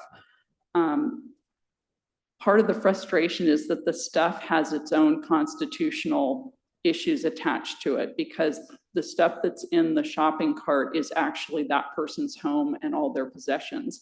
So there is a reason that you have to give that 24 hours notice. And I specifically discussed this with our police department and said, look, even if you can have the person leave, if you take their stuff, that creates a whole nother set of questions. They are prepared to store the stuff for the required amount of time. They understand the procedure, because that has been the procedure for somebody's belongings for a while. So that's sort of a separate question. So they approach the person, they tell the person that they can't be camping there, and the presence of all the stuff sort of constitutes that there's camping going on. The person moves along or doesn't move along. If they don't move along, you can tell them that they're now trespassed from the area. You can give them a civil citation, not a criminal action. You can't come back for 30 days. If they return, they are then trespassing, which is the criminal action. So that's the process for this one, and that's not found in your other ordinances. So when it says in this, in the draft ordinance, that it says, in addition to any other remedy, any person found in violation of this section may be immediately removed from the premises. Correct. I'm trying to envision what that looks like. Well, it's and immediately removed is like removed from this doorway and to where? Okay, and is I don't know. It seems pretty subjective in terms of what removed from the, you know, in other words, is it from the front of the building to the back of the building, or? Councilmember Brandstetter, it would be with regard to the property.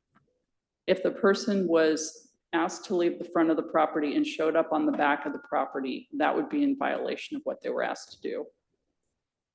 Okay, but And what we're really doing is the enforcement action that we can take. Enforcement action is, at least initially, is to cite them for an infraction. My understanding is the first thing that would be asked is for them to leave of their own volition, to leave the property. Yeah, And then if they had to get more intense with the person, the next step would be a civil infraction and a trespass notice. And then when the person returns, it is the crime of trespass because they've been told not to be there. And having it be applicable to the property as a whole is pretty standard stuff for any of those kinds of orders. and then the provision that says,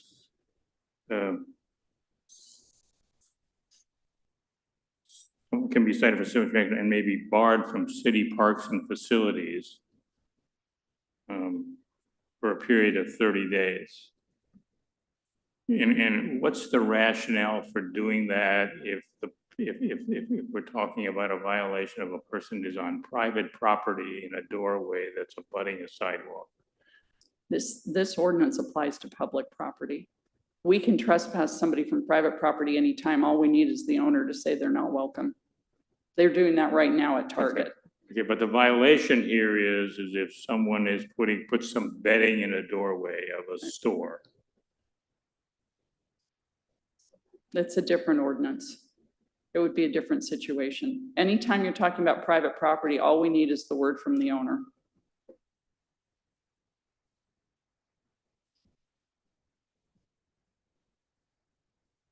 So the provisions in this ordinance about it applies to private property abutting a sidewalk requires the private property owner to make the complaint.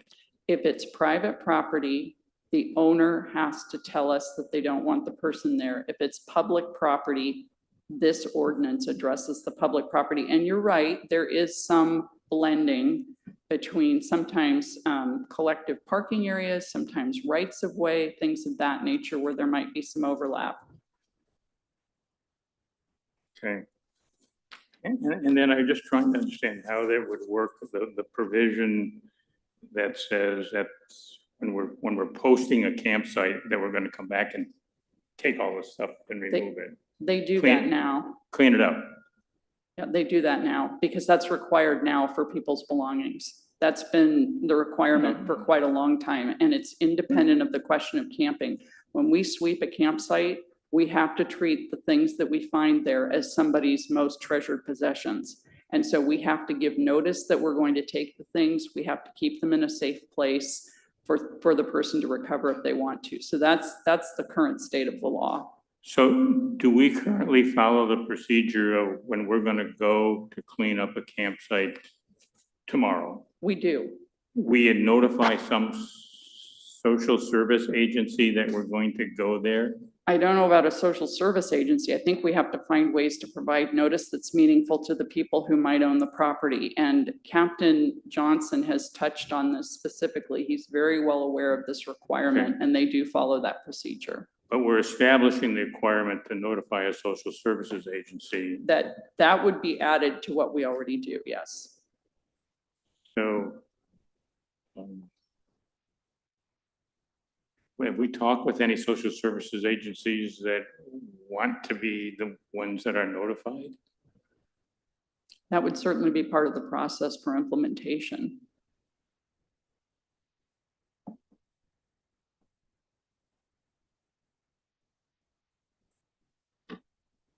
That's to kind of give it an Okay, opportunity. for and them to then I guess the two previous ordinances that we had the one, and one was put into the Health and Safety Parks Code, and the other one was in the Criminal Code. Now, this one is going into the Health and Safety Code. So do we really need the section about occupation of public property in the criminal code if we adopt this ordinance? That's a policy decision for the council.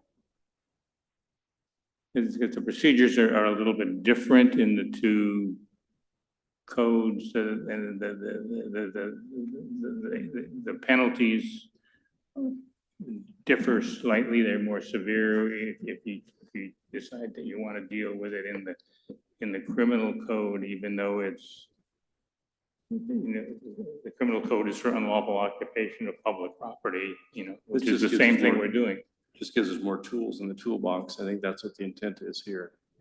To move them along as opposed to criminalize the quote unquote camping, correct? Well, I want to be really clear about something because the court touched on this. The lens through which the majority sees this is that we are dealing with a portion of the population that is not responding to any other tools and that cities have tried a lot of tools. The dissent believes that cities are focused on just getting unhoused people out of their city. And I come back to that because I believe that the city of Lakewood has actually implemented a lot more tools than what we're talking about here in these ordinances, and with a commitment of resources. And I'm sorry, Councilmember Pearson, you were going to ask something. Go ahead, Mr. Pearson. Thank you, Ms. Mayor. I think that the way that they're really different with the parks areas versus the public camping is that the park spaces have posted closure times. And so if you're camping there, or if you're even at the park after those posted times, can they go straight to trespassing? Isn't that the difference? So there's not this repetitive warning and moving along. It's that you're somewhere where you're not supposed to be at a certain time that's supposed to be closed and you can get trespassed. So I think that's where we definitely need to have the two because they are definitely different. Thanks. Yeah, this addresses that subset on the cruel and unusual punishment issue that was raised. And that's the whole reason we're here on this. Ms. Bell. Thank you, Mr. Mayor. And I think that just for clarification, one of our things that we're already using in our toolbox is referring people through the county's coordinated entry system for shelter. So they would be talked to. Also, we would have our mental health liaison with LPD that would be there, that would be speaking with them also. Is that correct? That is definitely one of the tools that is anticipated to be used. I will tell you, in talking with the police department, they don't feel that there's a huge number of people that they're going to need to use this ordinance with, but that population is not responding to any of the tools that you've just mentioned. But they are available and they are presented to them. And Absolutely. it is part of our process regularly, Yes, correct? absolutely. Before moving forward with the harsher steps. 100%. These are the later in the process steps. Yes, you are correct. Mr. Mayor. Boki. I think this is a good step. In fact, the Boise decision always allowed if there was room available that the individual could be moved. Correct? I mean, that was always out there. So in some way, and I won't ask you, the Grants Pass thing was a little bit different, I guess, than the Boise one. Councilmember Boki and members of the council, not really. And in fact, so what Martin said was, if you have available beds, then you can arrest somebody because they haven't chosen the available beds. They've chosen the sidewalk, and that's not fair to the public. However, the debate then became about what an available bed is. So if you have a pet and they won't take a pet, then you don't have an available bed. If you don't want to practice the religion of the shelter involved, and for at least one of these cities, I can't remember which one it was, their available shelters all required a religious component. And that automatically negated the availability of the beds. So the majority saw that as this sort of nebulous moving target for cities. How do you know that you've got a truly available bed? Because you don't really know what the constraints on the person you're contacting are. And the The dissent, by contrast, thought that it was reasonable to assume that cities needed to choose to make more available beds. But that was definitely part of the back and forth on this. You know, and I'm not an attorney and I haven't read the grants pass decisions, so I think that this is something the public wants. And I also think that I'm hopeful. So let me go back. I don't define, and although it's become fashionable, I guess, at least in the Ninth Circuit, to define compassion as letting people sleep on a sidewalk outside on a cold winter's night. That in their mind is compassion. They've decided that. That's an interesting kind of privileged, kind of weird kind of thing. Compassion is saying there's an opportunity for you to go somewhere to get help. And I'm hopeful now that we've at least put this, at least temporarily, until our state Supreme Court mucks it up, which I'm sure they're just itching to do. That people will get help, right? They'll realize that this is not gonna work. It's not acceptable behavior. It's not acceptable behavior in society to be defecating on sidewalks and various things like that, which they do. So I'm hopeful that this is the compassionate thing, that will work to allow people to get a place to live. And there's a lot of stuff coming online too. So I think I'm hopeful that there'll be real opportunities for homeless people who are out on the streets to be able to get shelter and hopefully more permanent shelter in the next few years. So thanks. Anything else? No, Good. Mr. Mayor, yeah, Yes, sir. I'll just say that I'm not totally comfortable with backing away from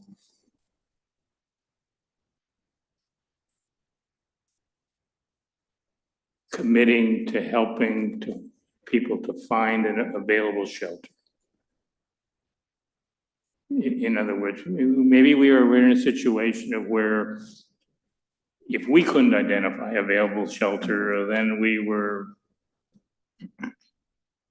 felt that our hands were tied and we weren't doing any enforcement. But if we're saying available shelter is no longer an issue, we're just going to tell people to move along. And we don't commit ourselves to efforts to establish a inventory of available shelter beds in the city of Lakewood. I mean, we're going through the comprehensive plan review where there's a target of 500 of those kinds of beds in something in there to be able to go and do that. But this is saying we're not really going to do that, and the ordinance feels like it's an ordinance that if we just make people uncomfortable enough by constantly doing that, then they'll move and they'll go to wherever. The next town that doesn't have the same ordinance. It could be, yeah.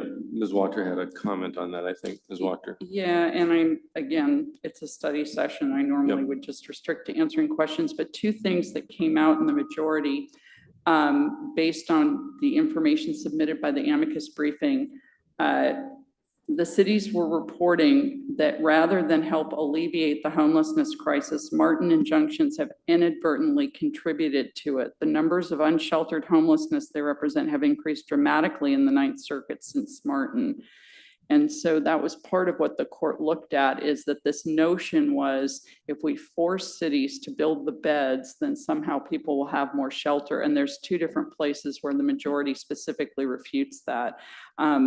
This is another quote from the same majority opinion. As many cities see it, even as they have expanded shelter capacity and other public services, their unsheltered populations have continued to grow. So there was a degree to which that majority opinion was sort of saying, we've experimented with this idea and it's not working. The cities are telling us they need something else to include in their toolbox. The dissent vehemently disagrees. They didn't acknowledge the part about the growing problem, but I think we know what cities are experiencing. And I don't think it's mere coincidence that California came out so heavily in favor of some kind of tweaking of those two cases. And that's not to say that there's not going to be another effort made on behalf of the perspective of the dissent. I think this area is going to continue to be litigated. Yeah, I'm but one of seven. I would not want to add any more conditions on the tools for enforcement than what's already here. And so I wouldn't be one that would want to do that as a matter of practice as opposed to ordinance. I would assume our officers might say, if you need some help or shelter, here's where you might consider or think. I don't know if we want to require that in the ordinance that they do that stuff. And the other thing is just, you know, anecdotally on the test case here about, I don't know, the last point in time count before this last one. I went out with Julie White, who is now the chancellor of Pierce College, and we met a bunch of folks on the street, one of whom is still on the street, and his name is Mitch. And Mitch resides on the sidewalk on 100th, roughly in front of the Ram. And I saw Mitch the other day. I didn't see him today, but it was like 2 days ago. I think I drove past and he was there. And this goes to Mr. Boki's point about it's inhumane to continue to allow these people to be on the street. So here it is, 96 degrees. And it was probably close to 90 something the other day when I saw Mitch in his usual spot, covered in tarps. He sleeps, I don't know how the heck his respiratory system or circulatory system survives. You know, he's got to be diabetic, if not pre-diabetic. And, you know, I talked to him before, Julie and I talked to him. I'm sure our police folks have talked to him. I'm sure our embedded mental health care professionals have talked to him. Mitch is just residing on that sidewalk in a bundled heap of tarps, and it can't be healthy. So we just have got to figure out some teeth as opposed to status quo, because status quo ain't working for these people, in my humble opinion. Thank you. I like the idea of putting in the ordinance, the fact that, you know, these are the resources and that they need to be. For that angle? I prefer it. And then at least we know that we are trying to help people and do the more humane thing. So I do like that part. I like that. I don't know if that was your suggestion No, it's Mike's or Mike's suggestion. Yeah, I'm saying folks want to Well, do it. well, yeah. And I mean, and I know that, City Attorney, you said that, yes, those things are always presented. And so if there's just a way to ensure that people are asked and tried to place the best that they can and resources are, you know, that kind of thing. So that I do appreciate, whether or not it's in the ordinance or not, I guess. One thing that's always available to the council is to have a reporting back from the team that's going to be working this ordinance the most frequently.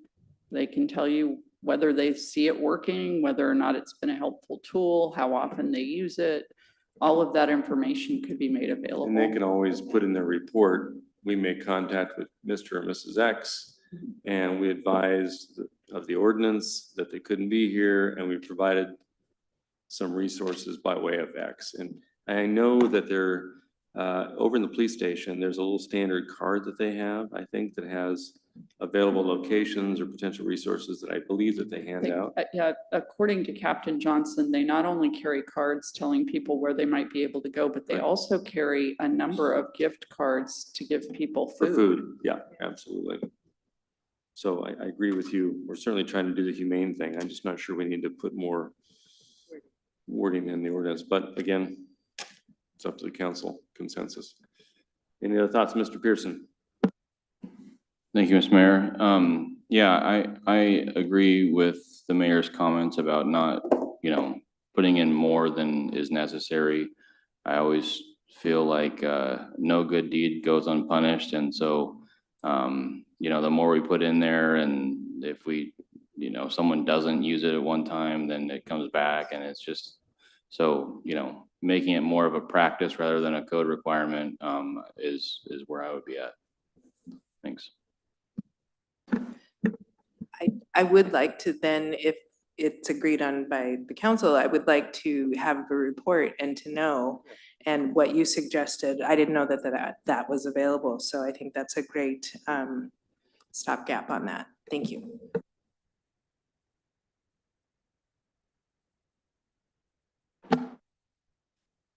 So I think we've got consensus to move forward with that, but comments well taken by everyone. We all want to do the right thing. But we have been trying to do the right thing for quite some time. This just adds more tools to our toolbox. So thank you, Ms. Wachter, and to, I assume, Captain Johnson and those who provided input on this. So those are the 4 items for discussion tonight. I know that disappoints many of you. You'd like to have 3 or 4 more, given the heat of the day. I'm getting the glance and glare from the deputy mayor. She's giving me the look. So being facetious, I'll just tell you that the items scheduled for the July 15 regular city meeting are there on your agenda sheet tonight. So we'll turn quickly to reports by the acting city manager, Ms. Kraus. I have a long list, but I'll keep it brief given the where we are in the time and the heat. So just a quick update on the Gimhae Sister City event where the council is requested to attend. July 18th, between 11:30 and 1 p.m., we have the welcome lunch at the Tacoma Country and Golf Club. On July 20th, between 12:30 and 1:30 p.m. is the Summerfest International Festival stage, welcomed by Lakewood Sister Cities Association and the Lakewood City Council. City Council members will be asked to join LSCA on the stage with the Gimhae dignitaries. On July 20th, and the time and location is to be determined, this will be the final dinner in Lakewood, so City Council members are welcome to attend. If you have not already RSVP'd to Communications Manager Bryn Grimley, please do so. We do not have the fireworks stats for you this evening, but we will have something for you next week. The other items I'm going to skip over, but it's included in your city manager reports. The weekly city manager reports is the 2025 state legislative agenda, the emergency grants, the preservation and reinvestment initiative for community enhancement, program update. And then there are other 3 items that I have briefly is the reader board signs.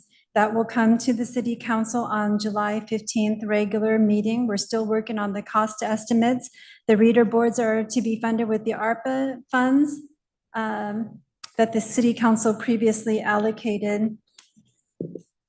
An update on the Edgewater Park property. The following is a tentative timeline on the abatement of the property that the city became the owner of on July 1st. On July 9th, we'll have the asbestos testing by Northwest Abatement, July 9th or 10th. We have the resecure site after asbestos testing, July 15th and 16th. We have the results back. On the 15th or 16th, we'll have the bid released for demolition, July 19th or 22nd. The bids will come back. July 22nd, we'll have the bid award. July 29th to the 31st, the contractor mobilization to the site and the demolition will begin. August 8th through the 15th, the demolition will be completed and cleaned up. Another item I want to highlight, which is also in your city manager's update, is the meeting that Police Chief Patrick Smith and the city manager, John Caulfield, were invited to meet with Target representatives in the town center. In summary, they provided an update on the actions they've taken to address retail thefts and other issues impacting their business. They're very appreciative of the proactive partnership with the Lakewood Police Department to address theft. And the city also expressed their appreciation for being a retailer that actively engages with law enforcement and community as a whole, to include participating in National Night Out. They noted that their efforts have resulted in decreased criminal activity. However, they continue to have significant challenges with juveniles. They've had conversations with the Clover Park School District. The though now with summer, they're seeing an uptick in not so positive behavior. And between the chief and our city manager noted that we would follow up with the school district. They also spoke to them about the success of the city's flock camera system and encouraged them, like Lowe's, to participate.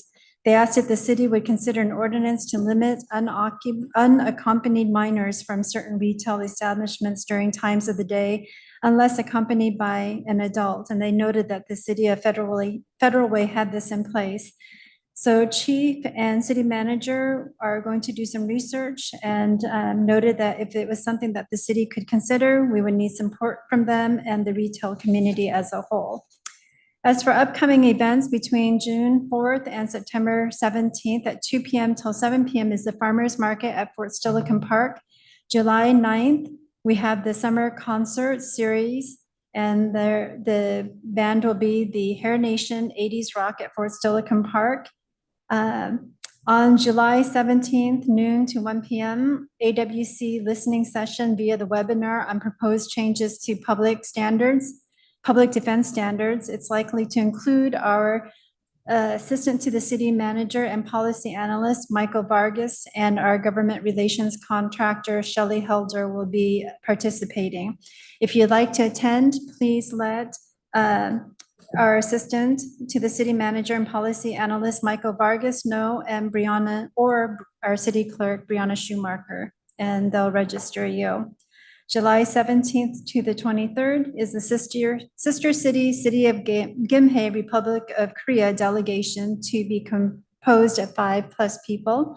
July 20th, we have Summerfest, and July 28th, between 4 and 8 p.m. is the Lakewold Gardens Summer Garden Party at Lakewold Gardens, and that concludes my update.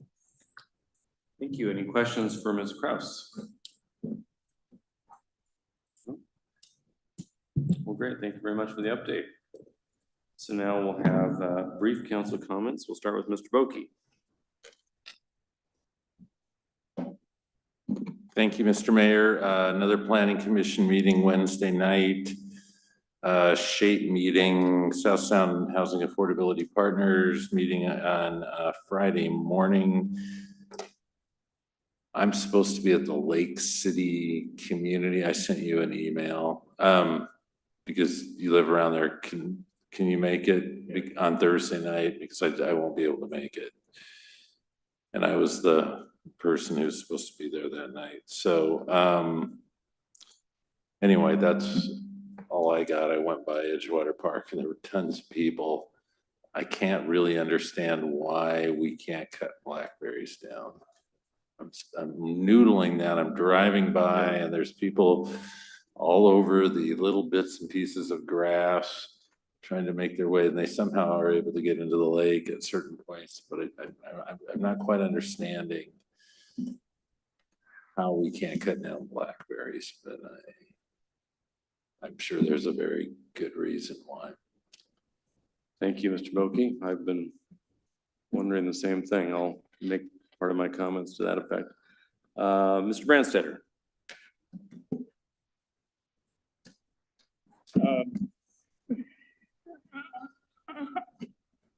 I've been, I've agreed to work on, Pierce County is spending $1 million in ARPA money to hire a consultant to do a 2-year planning effort around homelessness. So I've agreed to be on the committee that's reviewing the proposals of the 6 people that wanted the $1 million, and would think that they can come up with a workable, unified approach, even though it's a similar process to what's been done before that hasn't been successful. But I'm working on that. And I'll do the Lake City thing. And Mr. Boki, what about Friday morning? Are you taking the SHAPE meeting? Yeah. Okay, that's all I have, Mr. Mayor. Thank you. Mr. Pearson. Thank you, Mr. Mayor. I was out at American Lake Park over the weekend, which was, as you can imagine, quite busy with the heat. So it's a bit chaotic down there, and I'm really looking forward to this new project. Hopefully kind of helping to keep people where they're supposed to be walking, where they're supposed to be driving. There's a lot of people running all over the parking lot, and, you know, it'll be nice to have the walkway up the side. And so any improvements to the swimming area, there had to have been 400 people in the water out there. I mean, it was, wow.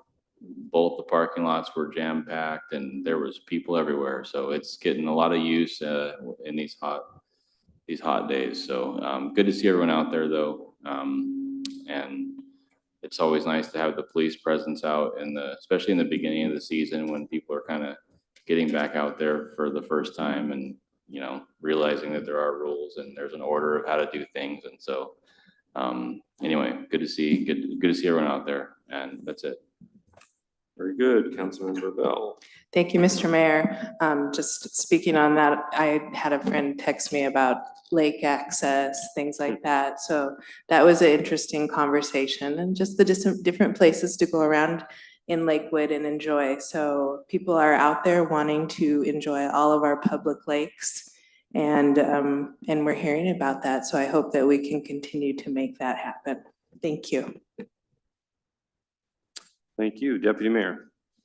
Thank you, Mr. Mayor. First of all, I want to thank Councilmember Bell for filling in for me tomorrow to attend the Telecom Community Center. Thank you for that. And I will be attending the first core promotional ceremony on JBLM on Friday. Very good, thank you. So I just got an email, Ms. Kraus, from Rep. Mari Levitt about resources being made available from House Bill 1012 administered by the Military Department, supposedly funds being made available to cities and towns for cooling and warming centers. So if we have need, we might just check in on that and see how that might serve our residents, maybe even out in the Tillicum area. It might give some seed money for the HVAC that we talked about tonight that's missing from the Tillicum Community Center. Might be an opportunity. In terms of comments, I was at the Pierce Transit meeting today. They the commission adopted their transportation development plan, which is kind of like our TIP. It's a 6-year plan that talks about service delivery within the service delivery area.